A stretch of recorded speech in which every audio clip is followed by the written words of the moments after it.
this week.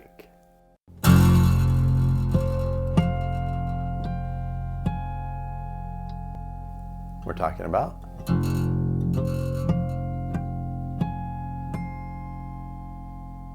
fighting.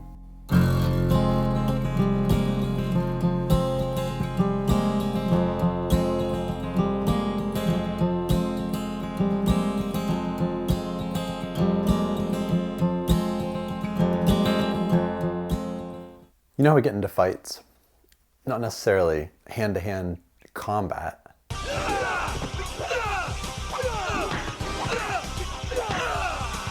But we get into disputes, quarrels, conflict. We enter into a brawl. But a brawl of words. What causes that? Why do we Christians, why do we do that? That's what James wants to know. Actually, James already knows. He says in James 4:1, we do this because of our passions, our lusts. We have these desires and we want what we want. And these desires, they're waging war inside of us. And these wars inside of us are causing wars outside of us. Wars with each other, with other Christians. We're not loving the brotherhood. We're not always living peaceably with all.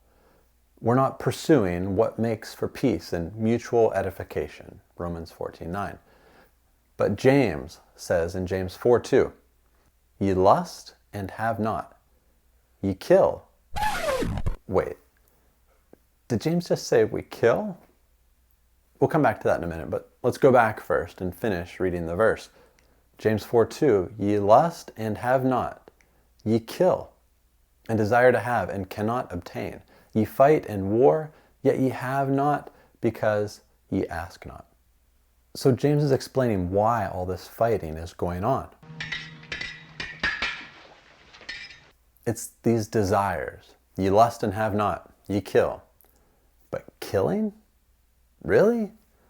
Doesn't that sound a little on the extreme side? And other people have thought so too. One such thinking person was Desiderius Erasmus, author, editor, Bible translator and scholar, and the man behind the first published printed edition of the Greek New Testament. Pretty accomplished guy. And old Erasmus decided this verse didn't say kill.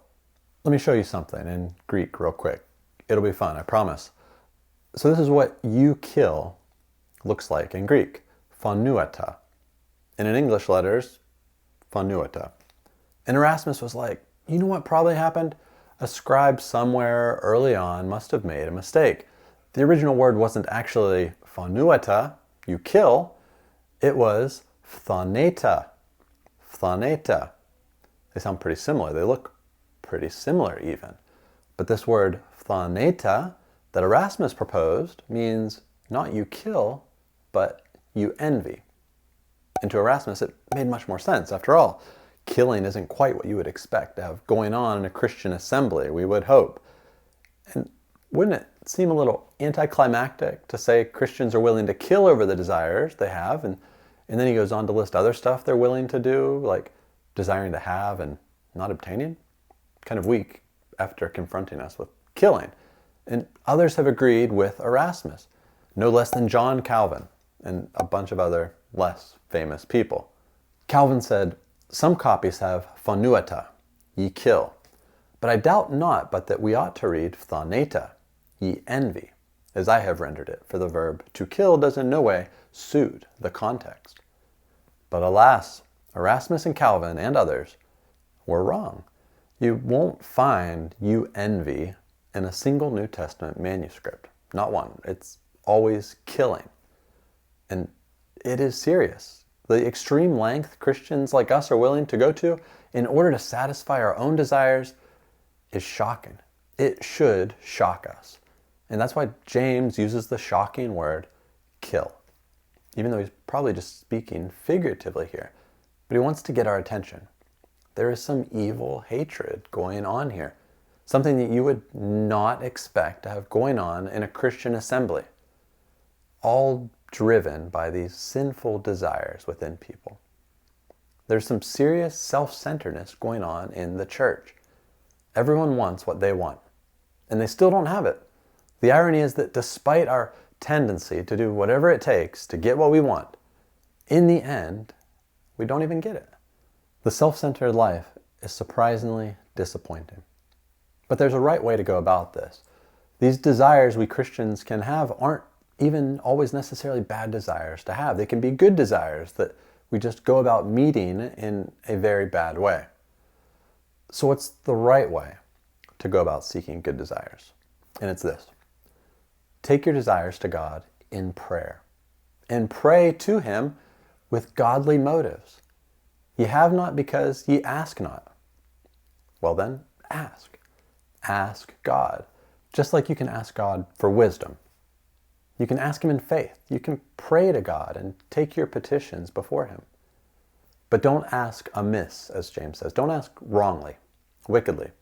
You ask God for something to bring you selfish pleasure, then your concern isn't God's glory, but your own gain. And that's why whatever we're willing to go to war with other Christians over, take it to the Lord instead. Search your heart. Search your motives. Are you all about your own selfish desires? Are you ignoring God's will of peace? Respond rightly.